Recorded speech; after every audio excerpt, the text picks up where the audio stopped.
జీవితం అంటే ఏమిటి? దీని గురించి బాబా ఇలా తెలియజేశారు. పెరిగి పెద్దవారమైన తర్వాత కూడా పసి పిల్లల వలె కాగలిగితే భగవంతుణ్ణి ప్రేమించగలుగుతాం. ఎందుకంటే భగవంతుని ప్రేమించుటచే భగవంతునితో ఏకమైపోవాలన్న కోరిక తప్ప వేరే కోరిక ఉండకూడదు. అందువలన మనం చిన్న పిల్లల వలె కాగలిగితే నిజాయితీతో భగవంతుణ్ణి ప్రేమించగలుగుతాం. భగవంతుణ్ణి అన్ని చోట్ల చూడగలుగుతాం.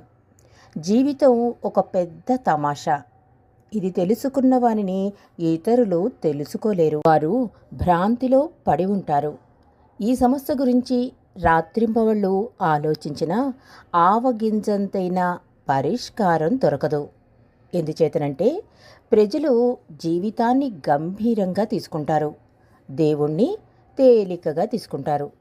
కానీ మనం దేవుణ్ణి గంభీరంగాను జీవితాన్ని తేలికగా తీసుకోవాలి.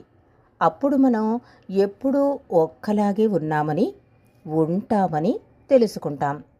అసలు ఈ తమాషా సృష్టించింది మనమేననే జ్ఞానం హేతువాదం వల్ల పొందలేం, అనుభవం మీదనే వస్తుంది అన్నారు బాబా.